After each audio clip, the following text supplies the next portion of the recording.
Bonjour ou bonsoir. Aujourd'hui, nous allons apprendre à vider une table de données en VBA, c'est-à-dire à en supprimer les lignes.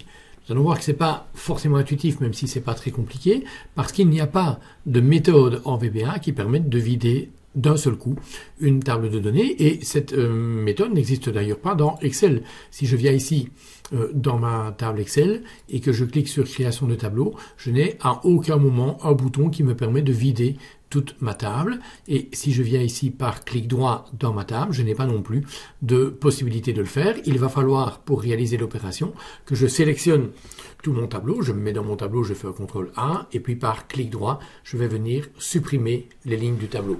C'est pas très intuitif, et honnêtement, ça n'aurait pas coûté un bras à Microsoft de nous mettre un bouton ou un item de menu déroulant, de menu contextuel, pour vider la table de données et donc en supprimer les lignes, mais bon, ça n'existe pas, donc voilà comment on fait en Excel.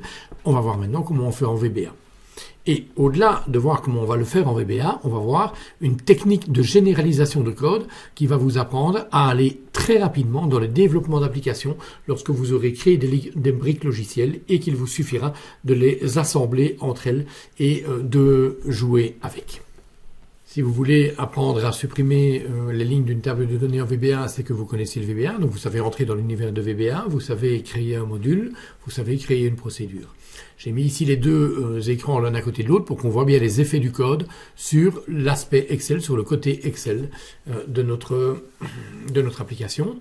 Et à l'intérieur de Subtest, eh bien, on va apprendre à manipuler un objet de type table de données en VBA. Et pour ça, on va d'abord le déclarer. Et en fait, les tables de données en VBA, ce sont des list objects. On va donc déclarer un objet de type list object et on va le valoriser directement, on va l'instancer entre guillemets, set LO est égal, et on va aller chercher le premier list object de la collection des list objects qui se trouve sur la feuille 3. Il se fait qu'il n'y en a qu'un, je dois mettre 1 évidemment et pas 3, voilà.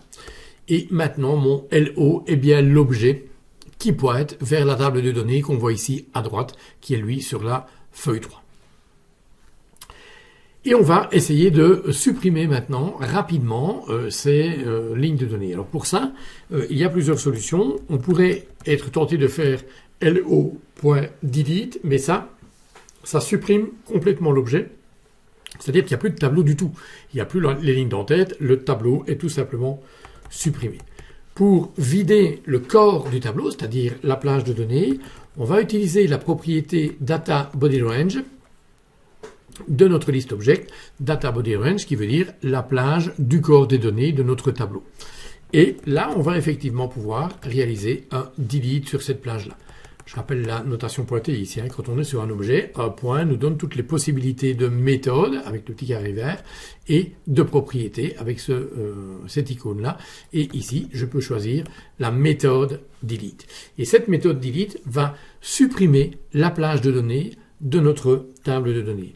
Effectivement, si ici, alors que je suis à l'intérieur du corps de ma procédure, si je presse la touche F8, je vais passer en pas à pas sur mon code, et lorsque je vais presser le F8 ici pour exécuter la ligne qui est en jaune, eh bien je vais vider mon objet de toutes ces lignes. Donc on voit que c'est extrêmement facile de vider un list object, donc de vider une table de données par VBA. Il suffit de pointer sur le list object que l'on veut manipuler et de venir supprimer son data_body_range. Le problème à ce stade, c'est que lorsque le tableau est vide, eh bien le data_body_range n'existe pas. Et je ne peux pas invoquer la méthode d'un objet, une méthode d'un objet qui n'existe pas. Donc ici, si je réalise mon code à nouveau, lorsque je vais presser F8 pour venir exécuter la ligne en jaune, eh bien, je vais me prendre une erreur d'exécution puisque data_body_range est en fait un objet nothing, enfin, c'est pas un objet, c'est nothing, donc ça ne pointe vers rien du tout. Et si ça ne pointe vers rien du tout, ben, je ne peux pas en invoquer une méthode. Et donc, le code plante et je rentre en débogage. J'ai repeuplé mon tableau et je vais voir maintenant à devoir tester que mon tableau n'est pas vide avant de pouvoir le vider. Alors, je pourrais tester l'aspect nothing de data_body_range. Je pourrais vérifier si data_body_range est nothing ou pointe vers un objet valide. J'ai aussi une autre possibilité. Je peux compter le nombre de lignes de mon tableau. LO list rows, .count, et donc je vais compter le nombre d'éléments dans la collection des lignes de données de mon tableau, et si mon nombre de lignes est plus grand que 0, alors je vais pouvoir vider mon tableau. Je vais ici passer à la ligne, comme ça ce sera un peu plus facile. Voilà. Et maintenant, j'ai sécurisé mon approche. Si mon tableau est vide, eh bien, je ne vais tout simplement pas le vider. Alors, on va le tester de suite. Un F8 ici. Et je viens maintenant tester que le list_rows count est plus grand que 0. Je vois que si je pointe ma souris dessus sans cliquer, eh bien, le list_rows count est égal à 5. Donc, je passe bien sur le LO data body range delete et je vide ma table. Et si maintenant je repasse ici, eh bien, quand j'arrive ici, bien sûr, mon count est maintenant à 0, donc je ne passe pas sur le LO data body range.delete et donc je ne lève pas une erreur d'exécution. J'ai donc finalement terminé mon travail. J'ai une méthode assez rapide et assez simple finalement pour vider un objet de type listObject, c'est-à-dire de supprimer son data body range. Alors, on pourrait s'arrêter là, mais j'aime bien les bonnes pratiques en programmation et j'aime bien me simplifier la tâche. Si chaque fois que je dois vider une table de données, je dois essayer de me souvenir qu'il faut que je compte le nombre de list_rows, que si le nombre de list_rows est positif, je dois manipuler le data body range de mon listObject pour faire un delete dessus, etc. Ça va vite commencer à me gonfler gentiment et donc je vais essayer de généraliser mon approche et de finalement créer une brique logicielle qui va faire ça pour moi. Autrement dit, de créer une procédure personnalisée dans mon VBA, dans mon projet, qui va me permettre de vider très rapidement mon data body range et en plus, en faisant abstraction du fait que je manipule un listObject, du fait que je dois compter son nombre de lignes de données, du fait que je dois venir supprimer son data body range si son nombre de lignes est supérieur à 0. Et pour ça, je vais me créer un module particulier ici, qui est un module standard. Je vais le créer ici et je vais l'appeler, ce module standard, je vais l'appeler table ici dans ses propriétés. Je précise rapidement, mais normalement si vous êtes à ce stade de VBA, vous devez le savoir, la fenêtre ici des propriétés s'obtient via affichage fenêtre des propriétés. Et dans cet objet, dans ce module table, je vais créer une procédure que je vais appeler clear. Et cette procédure, elle pourrait finalement recevoir un listObject. On serait assez tenté finalement de faire ceci. Mais si je fais ça, ça veut dire que mon code appelant, c'est-à-dire que le code qui va appeler cette procédure, doit manipuler un listObject. Or, je viens justement de dire que ce que j'aimerais bien, c'est faire abstraction de ces notions de listObject. Donc, je ne vais pas passer un listObject ici, je vais passer un objet de type range. Par exemple, myRange as range. Je passe une plage de données et c'est à l'intérieur de la procédure que toute la manipulation du listObject va se faire. Alors, comment? Eh bien, en testant d'abord s'il y a un listObject valide attaché à mon objet myRange. Pour ça, if not myRange.listObject is nothing, si mon objet listObject attaché à ma plage, je vais y arriver, n'est pas nothing, ben c'est qu'il existe. Et s'il existe, je vais pouvoir le manipuler à l'intérieur de mon bloc if.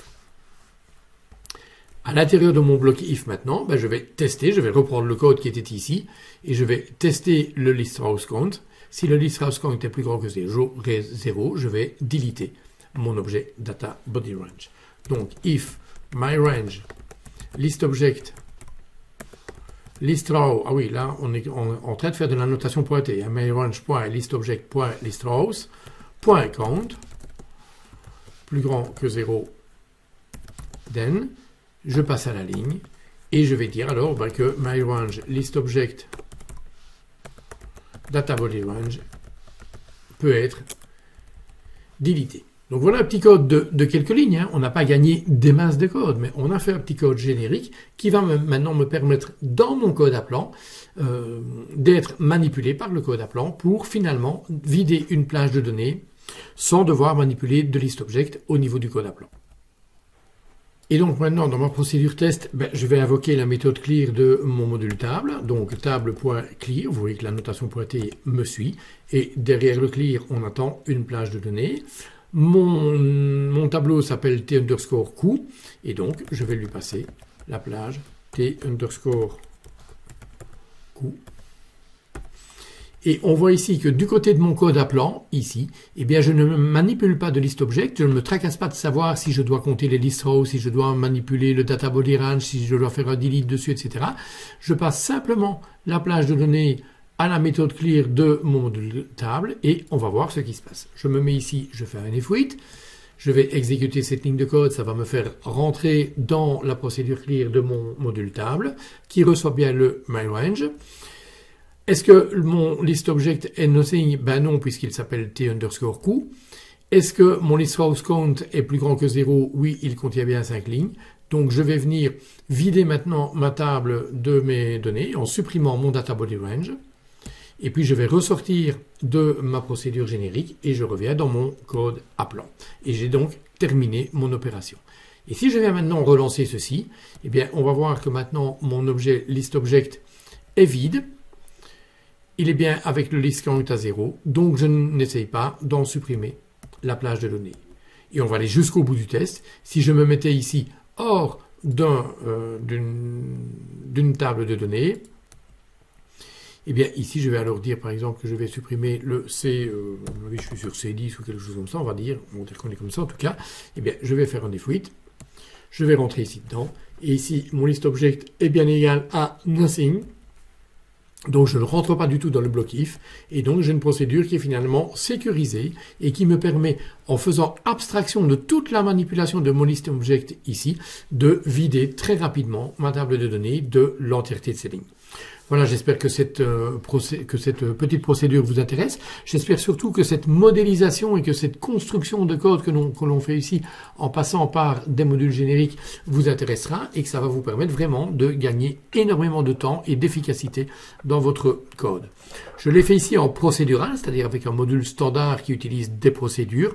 On verra dans d'autres vidéos qu'on peut le faire aussi via la création d'un objet personnalisé qui va finalement encapsuler l'entièreté de mon list object pour amener pas mal de petits trucs supplémentaires et pour faciliter la manipulation de mon list object, autrement dit de ma table de données en VBA. Bon travail avec Excel, bon travail avec VBA et à bientôt.